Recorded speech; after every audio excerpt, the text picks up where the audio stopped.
Hey everyone, I'm going to do a quick video about the research paper outline that's going to be due next week. I did move the due date from Monday to Wednesday just because I figured y'all could use some extra time. And I'm just going to get right into it. All right.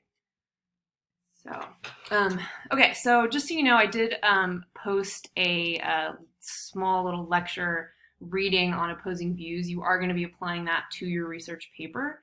And by now, by the way, you should be finishing up your library tutorial, hopefully by Friday, right? So you can just get right into your paper. And the research paper is the only thing we're going to be doing for the rest of the class time, okay? So clicking on the paper. So, you know, the prompt is that you're going to pick a topic, right?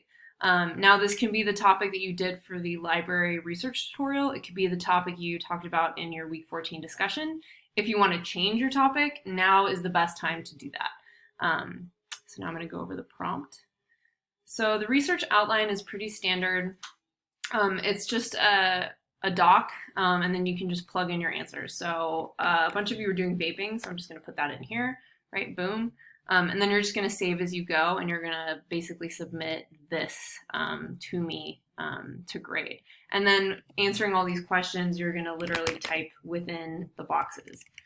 So that's how you're going to answer all of them. You can type outside of it too if you want. It's easier, whatever you want to do.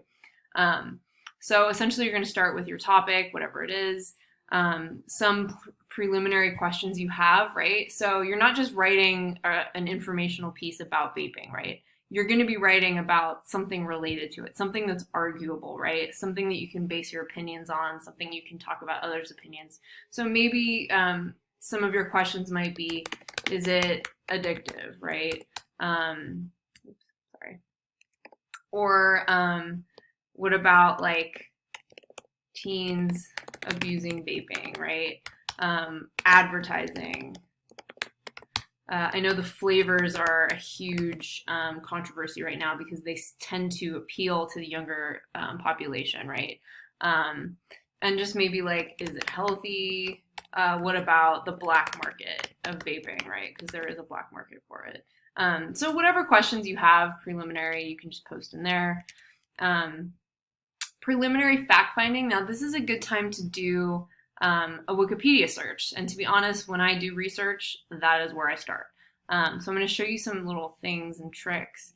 So again, I'm just kind of going off of vaping because I saw a lot of people wanting to do that. You don't want to ever quote Wikipedia specifically because it's not trustworthy. Like anybody can add to these things. But what is cool is that a lot of people will cite things that they find. Now, these citations are things that you can absolutely use. So let's say,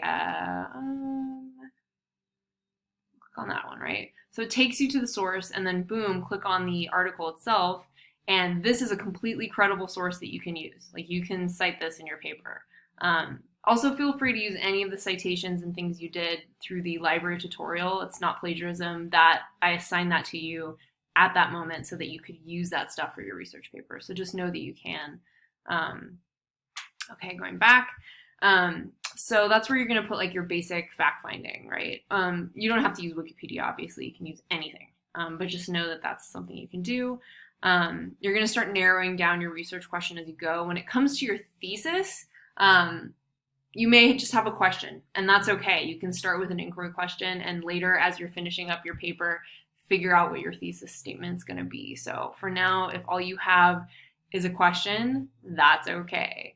And as far as the data, this is where you're going to put all the research that you found, right? And like summarizing what you have. And again, this can come from the library tutorial. As far as objections, this is where you want to talk about opposing views.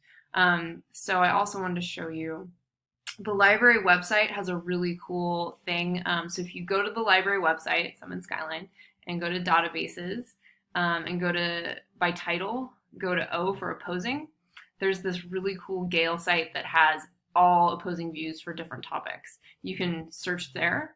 You can search through these, or you can go down and literally they have like a bunch of different things, and you just click and it takes you to, you know, tons and tons of stuff. And it gives you a bunch of different sides of the debate, and it's credible sources so you can trust it. So I just wanted to let you know that that's there. It's a nice little shortcut.